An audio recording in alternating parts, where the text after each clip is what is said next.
নয়ন অথবা পায়ে হেঁটে সফর করা ছাড়া আর কোনো উপায় ছিল না। কিন্তু একটা হাদিস শোনার জন্য মদিনা নগরী থেকে ওই ব্যক্তি এসেছেন কোথায়? দামেস্কে।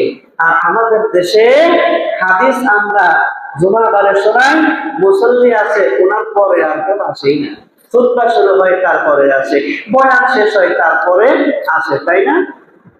এরপরে মসজিদে মসজিদে এশার নামাজের পরে তালিম হয়, ওইটা ঘোষণা দেওয়ার সাথে সাথেই কয়েকজন চলে গেছে। মানে এত সময় যে নষ্ট হয়, একটা হাদিস শুনতে যে এত কষ্ট হয়, এইটা আমার আল্লাহ রাসূলের সাহাবারা তিনারা বুঝতেও পারেন নাই, জানতেও পারেন নাই, ঠিক না? জানতে পারলে কি আর মদিনা থেকে দামেস্কে আসতেন একটা হাদিস শোনার জন্য? কথা বলেন, আসতো? আসতো না, কারণ তিনারা মুখিয়ে থাকতেন। মুসলমান ভাইরা আমার, বন্ধুরা আমার, রাসূল আরবি সাল্লাল্লাহু আলাইহি ওয়াসাল্লামের সাহাবী হযরত আবু দারদা রাদিয়াল্লাহু তাআলা আনহু, ওই ব্যক্তি যখন তার কাছে হাদিসটা শুনতে চাইলেন, আমার আপনার নবীর সাহাবী রাসূল আরবি সাল্লাল্লাহু আলাইহি ওয়াসাল্লামের সাহাবী হযরত আবু দারদা রাদিয়াল্লাহু তাআলা আনহু, তিনি তখন বলতে লাগলেন, হাদিসটা তাকে শোনাতে লাগলেন। ওই হাদিসের অংশ বিশেষে আমার আপনার নবী সাল্লাল্লাহু আলাইহি ওয়াসাল্লাম বলেছেন, আমার নবীর কাছ থেকে রেকর্ড করে নিয়ে আবু দারদা রাদিয়াল্লাহু তাআলা আনহু তিনি হাদিসের যে অংশটুকু বলেছিলেন পুরো হাদিস শুনিয়ে দিয়েছিলেন। কিন্তু পুরো হাদিস আমি আপনাদেরকে এখন শোনাবো না, শুধুমাত্র আমার আলোচনার জন্য যতটুকু দরকার অতটুকু আমি আপনাদেরকে শোনাবো। রাসূল সাল্লাল্লাহু আলাইহি ওয়াসাল্লাম বলেছেন, ইন্নাল আলিমা লা ইস্তাগফিরু লাহু মান ফিস সামাওয়াতি ওয়া মান ফিল আরদি হাত্তাল হিতানু ফি জাওফিল মা। মুসলমান ভাইরা, বন্ধুরা, একজন আলেমের সাথে অসদাচরণ করার আগে আপনি হাদিসটা মনে রাখবেন। একজন আলেমের সাথে খারাপ আচরণ করার আগে, কোন একজন আলেমের মনে কষ্ট দেওয়ার আগে হাদিসটা আপনি মনে রাখবেন। আমার আপনার নবী বলেছেন, নিশ্চয় একজন আলেমের জন্য যে কোরআন হাদিসের যে পণ্ডিত হয়েছে, কোরআন হাদিসের জ্ঞান যে অর্জন করেছে, আমার আপনার নবী বলেছে ওই আলেম ব্যক্তির জন্য আসমানে যারা আছে, জমিনে যারা আছে, এমনকি পানির নিচের মাছ পর্যন্ত আলেম ব্যক্তির জন্য আল্লাহ তাআলার কাছে ক্ষমা প্রার্থনা করে। সুবহানাল্লাহ। তাহলে একজন আলেমের সম্মান আছে না নাই? কে কে? একজন আলেম। আল্লাহ তাআলা বলতেছেন আসমানে যারা আছে, তার মানে কি? ফেরেশতারা। আসমানে কারা আছে? ফেরেশতারা। আল্লাহ তাআলা বলতেছেন এই ফেরেশতারা একজন আলেমের জন্য আল্লাহর কাছে মাগফিরাত করে, একজন আলেমের জন্য ক্ষমা প্রার্থনা করে। জমিনে যারা আছে মানুষ ছাড়া, কারা? মানুষ ছাড়া, কারণ ওয়াজ তো মানুষকেই করতে হয়, তাই না? আর কোন প্রজাতিকে ওয়াজ করে বুঝাইতে হয় না। আল্লাহ রাসূল বলছেন জমিনে যারা আছে তারা আলেমদের জন্য আল্লাহ তাআলার কাছে ক্ষমা প্রার্থনা করে। সুবহানাল্লাহ। হাত্তাল হিতানু ফি জাওফিল মা। আমার নবীজি বলতেছেন, আরে শুনে নাও, শুধু কি এই জমিনে যারা আছে তারাই? শুধু কি আসমানে যারা আছে তারাই নাকি? বড় পানির নিচের মাছগুলো একজন কোরআন সুন্নাহ অভিজ্ঞ ব্যক্তির জন্য আল্লাহ তাআলার কাছে ক্ষমা প্রার্থনা করে। সুবহানাল্লাহ।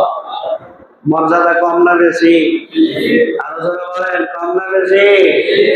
মুসলমান ভাইরা আমার, বন্ধুরা আমার, রাসূল আরবি সাল্লাল্লাহু আলাইহি ওয়াসাল্লামের একজন সাহাবী হযরত আবু উমামা আল-বাহিলি রাদিয়াল্লাহু তাআলা আনহু, তিনি আবার হাদিস বর্ণনা করেছেন, আল্লাহর নবী সাল্লাল্লাহু আলাইহি ওয়াসাল্লাম ওই সমস্ত মানুষেরা যে সমস্ত মানুষেরা মানুষদেরকে কল্যাণের শিক্ষা দেয়, কল্যাণের দিকে ডাকে, জনকল্যাণের দিকে যে সমস্ত মানুষেরা অন্য মানুষদেরকে যারা ডাকে, তাদের মর্যাদা সম্পর্কে আল্লাহ রাব্বুল আলামিনের নবী দয়ার নবী মায়ার নবী আরেকটি হাদিসের মধ্যে বলছেন, ইন্নাল্লাহা ওয়া মালাইকাতাহু ওয়া আহলাস সামাওয়াতি ওয়াল আরদি حتى النملة التي في جحرها وحتى الحوت لا يصلون على معلم الناس الخير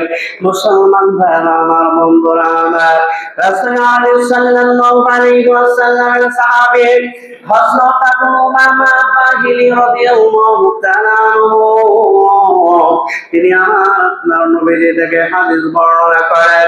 নবীজি আমার বলেছেন, নিশ্চয়ই আল্লাহ এবং তার ফেরেশতারা আসমানের মধ্যে যারা আছে, জমিনের মধ্যে যারা আছে, এমনকি মাটির নিচের গর্তের মধ্যে যেই পিঁপড়া যেই পিপীলিকা আছে, এমনকি পানির নিচের মাছ, যেই সমস্ত মানুষেরা আল্লাহর পথে ডাকে, মানুষদেরকে কল্যাণের কথা শেখায়, মানুষদেরকে কল্যাণের পথে ডাকে, আল্লাহ রাব্বুল আলামিনের নবী বলেছেন, নিশ্চয়ই আল্লাহ তার ফেরেশতারা আসমানের অধিবাসী যারা আছে, জমিনের অধিবাসী যারা আছে, মাটির নিচের গর্তের ছোট ছোট পিঁপড়া পিপীলিকা যারা আছে, এবং পানির নিচের যে সমস্ত মাছ আছে, এরা সবাই ওই বান্দার জন্য দোয়া করে।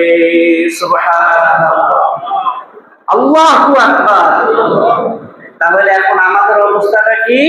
আমাদের অবস্থাটা হচ্ছে এমন যে মানুষের জন্য আল্লাহ তাআলা, এখানে সালাতের অর্থ হবে ভিন্ন, লা ইউসাল্লুন, এখানে সালাতের অর্থ হবে ভিন্ন।